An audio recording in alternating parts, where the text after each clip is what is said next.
Y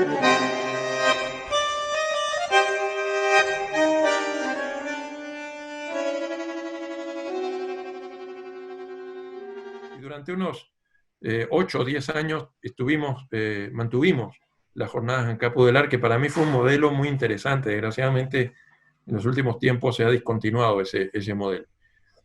Un ejemplo muy lindo de proyecto de ese tipo, en la época en que Uruguay importaba mucho petróleo, era muy importante lo siguiente. Uruguay, el petróleo se compra a 3 meses. No se compra el petróleo ahora, se compra a futuro, a 3 meses. Y no sabes el precio que va a tener el petróleo. El precio del petróleo depende de varios factores y también depende de varios factores el consumo que vamos a tener. El consumo que vamos a tener en Uruguay básicamente tenía dos componentes, el consumo hogareño y el consumo industrial. Y la relación entre consumo hogareño e industrial tenía que ver con el frío, tenía que ver con el clima, con saber más o menos, está correlado con el clima en el Uruguay. Entonces, el problema para ANCAP era comprar a 3 meses de distancia un porcentaje de petróleo de un tipo, digamos, hay un petróleo que está más bien indicado para el consumo industrial y un petróleo más indicado para generar electricidad en aquella época. Entonces fue el oil, ¿no? Y el petróleo. Entonces, ¿qué porcentaje tenía que comprar? Y no era, si se equivocaban de algunos porcentajes, de 2-3% en la estimación de qué petróleo comprar, qué proporción de petróleo comprar, eran muchos millones de dólares, porque eh, ese petróleo, como nosotros lo tienes que guardar en tanques o lo tienes que guardar en los barcos fondeados en el puerto y pagar el almacenamiento de ese petróleo. Así que había un problema ahí de estimar cuánto petróleo convenía comprar a 3 meses de distancia, y eso dependía de variables tan complicadas como el clima, que todos sabemos que es muy difícil de predecir a 3 meses de distancia. Entonces, ese proyecto fue para mí un proyecto espectacular en que trabajó gente de la Facultad de Ciencias Económicas y de Matemáticas y de Computación, de Ingeniería, haciendo un modelo con incertidumbre, donde tenía parámetros de incertidumbre, algunos de los cuales dependen de algunos de los cuales dependen en particular del clima. Entonces había un segundo proyecto con gente de Facultad de Ciencia de la Atmósfera, que trabajan en temas de clima y que permitían predecir algunos de estos parámetros groseramente usando, por ejemplo, mediciones en el Océano Pacífico. Sabemos que la corriente del Niño, de la Niña, todas esas historias, digamos, tienen que ver con la corriente no, el fenómeno del niño, el fenómeno de la niña, aparentemente tiene que ver con la medida de la temperatura en zonas muy alejadas de la Tierra.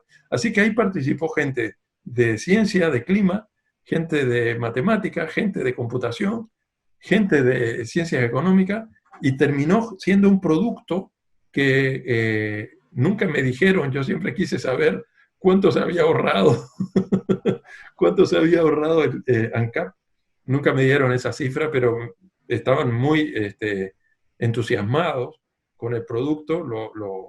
El proyecto terminó, digamos, transfiriéndoles toda la tecnología para que fueran ellos capaces de parametrizarlo y para aplicarlo a otros tipos de problemas, digamos.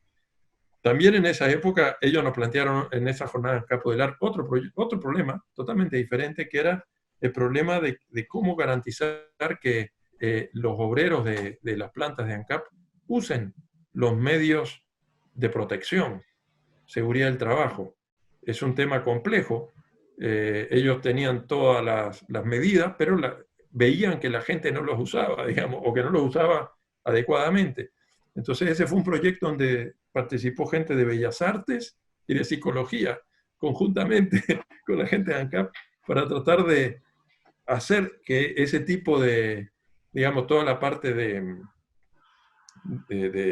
señalética y, en fin, tratar de que eso funcionara. Pongo algunos ejemplos, ¿no? Hay muchos otros, pero, en fin, hay muchos ejemplos en el área agrícola, ¿no? La Facultad de Agronomía tiene estaciones experimentales en Salto y Paysandú, acá en el sur también, y hay desarrollos de la cebada, de la cebolla, del tomate, qué sé yo, de distintos productos a lo largo de los años para aclimatarlos, para seleccionar las semillas, para ayudar a los productores a usar mejores métodos de producción.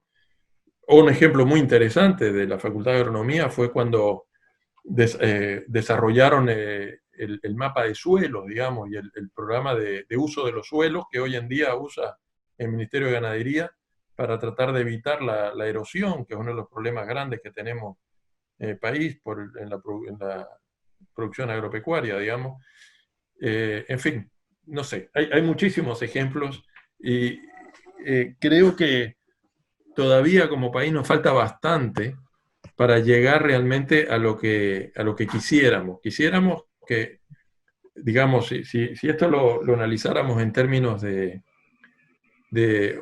tipologías de colaboración, podríamos decir que hay una tipología de colaboración puntual, descentralizada, que es esta que tiene que ver con que te traen un problema y tú pones a un estudiante de doctorado a hacerlo o haces un convenio y se resuelve ese problema, y para eso hay instrumentos.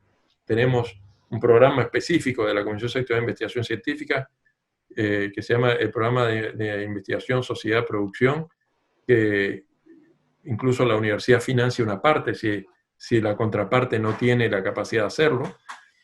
Pero digamos, es un tipo de colaboración en la cual los problemas nos los traen los productores o las empresas o las empresas públicas, etc.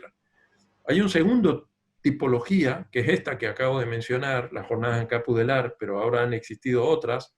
Existió con la Administración Nacional de Puerto, hicimos unas jornadas parecidas a esas con el PIT-CNT, que nos planteó problemas.